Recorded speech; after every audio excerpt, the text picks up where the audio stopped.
Hello and welcome to the new series of Drishti IAS. I am Pooja Divedi, and in this segment today we are going to analyze denotified, nomadic and semi-nomadic tribes, the concept of it, the challenges related, what are the initiatives that the government has taken and why we are discussing it. Before we begin, very importantly, we have to understand from the perspective of GS Mains Paper 1, a brief history about the nomadic tribes, denotified tribes is important with respect to GS Mains Paper 2, the political implications of the nomadic, semi-nomadic and denotified tribes. From the perspective of GS Mains Paper 3, the social implications of it, the economic implications of it. So everything is important here with respect to so many papers. So I hope you will be hinged throughout the program. These are the many topics that we are going to cover under it, starting with the news. The news is that the Parliamentary Standing Committee has reprimanded the government with respect to not having any sort of welfare measure to be implemented, which was implemented in the year 21-22 with respect to denotified, nomadic and semi-nomadic tribes. The issue is very chronic. It dates back to the colonial era, and the problem is that our constitution makers did not even take them into an account. Such they took scheduled tribes and scheduled castes, but denotified tribes, they had a tag with them of being notified as a criminal since the colonial times, and that is the entire issue. We are not able to break the shackles of it. Why? First of all, let's look at the highlights of the report. The budgetary outlay which was given for 21-22 to 25-26, this is the year 2021-2022 to 2025-2026, the total outlay was rupees 200 crore, but it has remained unspent in 21-22, and that is why the budgetary allocation has been reduced for 22-23 to just rupees 28 crores. Earlier it was 50 crores per year. It's like that. So it has been reduced. This now poses another challenge.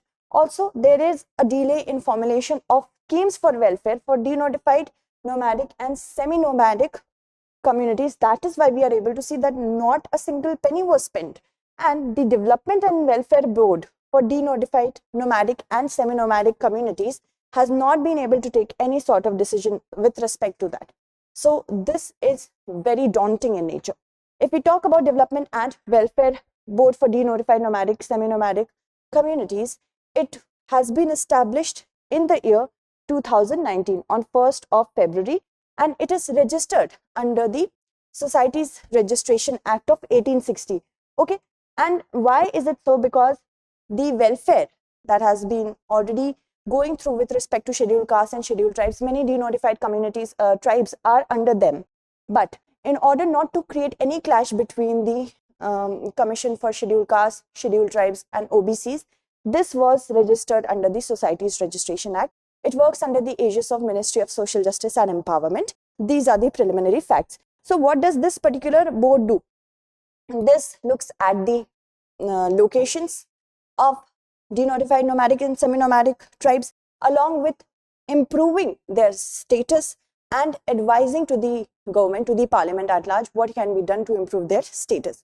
Okay, and these budgetary allocations were given for providing sanitation, infrastructure, education, health insurance, everything possible in order to integrate the nomadic, semi-nomadic and denotified tribes. But because it is very hard for the government, not that hard, but still it is very hard that certain denotified groups, approximately 200, more than 200 denotified communities or tribes, they are not under any SC, ST or OBC category, because interaction with them and reaching to them is very difficult. They do not have any sort of vocal leader as well who can keep their demands, through whom they can keep their demands in front of the government. So this is the entire issue. Moving on, let's see what are the different categories of tribes in India.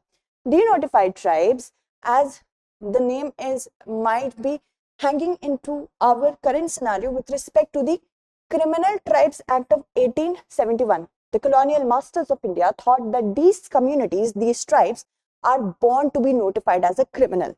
So from then onwards, as the British were not able to integrate them into their own economic and social infrastructure, so they notified them as such. And they are engaged in various occupations, which can range from transport, key making, salt trading, entertaining, acrobats, dancers, snake charmers, jugglers, and pastoralists. With respect to the numbers, there are basically nomadic and semi-nomadic communities. There are 1500 nomadic and semi-nomadic tribes and 198 denotified tribes comprising 15 crore Indians. There are certain examples in front of us by the name of Charra, Devi Pujak, Sansi, Sandhi, and Dafir. Also, with respect to nomadic and semi-nomadic communities, these are those tribes which do not stay at one place for a long period of time. They move out from one place to another in search of their new occupation or in order to create much more ventures for themselves. They are different categories with respect to three. There are hunters and gatherers, pastoralists, and peripatetic group of peddlers, itinerants, fortune tellers, storytellers. For hunters and gamers, we can have the examples of Kondas, Reddis, Chenchus, and Kadar. With respect to pastoralists, Pardis are there, Guzzars, Banjaras, and Bhils. So these are the certain communities you should know the name of for the perspective, from the perspective of prelims as well as mains answer writing practice. Now, particularly vulnerable tribal groups are these tribal groups that are constantly declining and or having a stagnant population. They're very few in numbers and they have low level of illiteracy.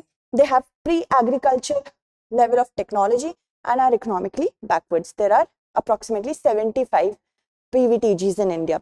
Tell me in the comment segment which state has the most number of PVTGs. So they are named as in different states. They are known from different names, like in Andhra Pradesh where Bodo Gadabba, Bondo Porojo, Asurs, and Birhor are also another tribes. Also, with respect to okay, these two belong to Andhra Pradesh. Okay, remember that, not these two. Okay, let's move forward and talk about more about them.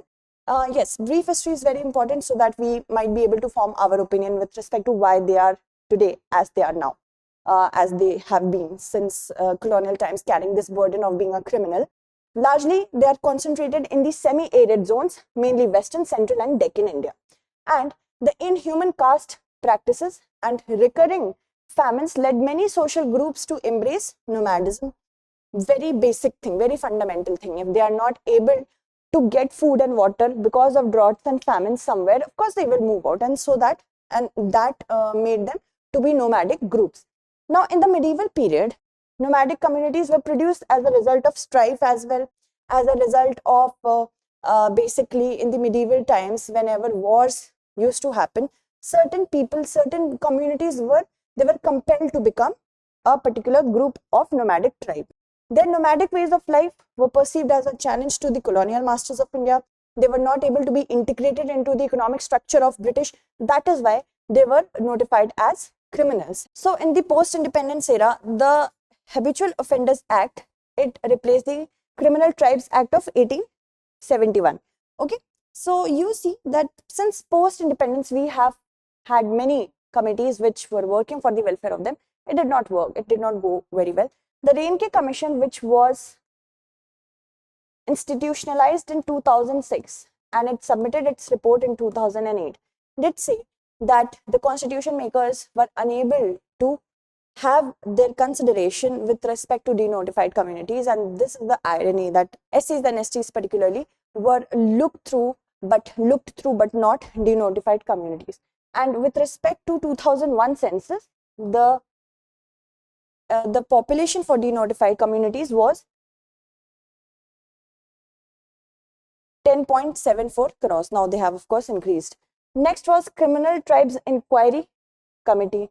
Okay, and also this was formulated where? In the United Provinces, that is erstwhile Uttar Pradesh.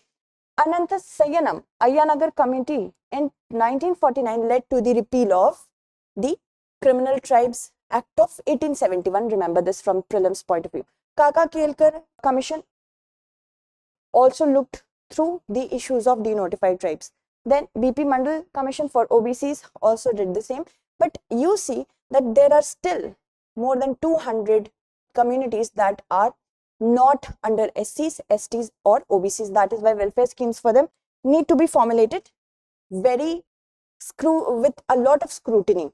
And there have been schemes for denotified nomadic and semi-nomadic communities with respect to their education, These are the two: Dr. Ambedkar pre-metric and post-metric scholarship for denotified communities, that was launched in the year 2014-2015.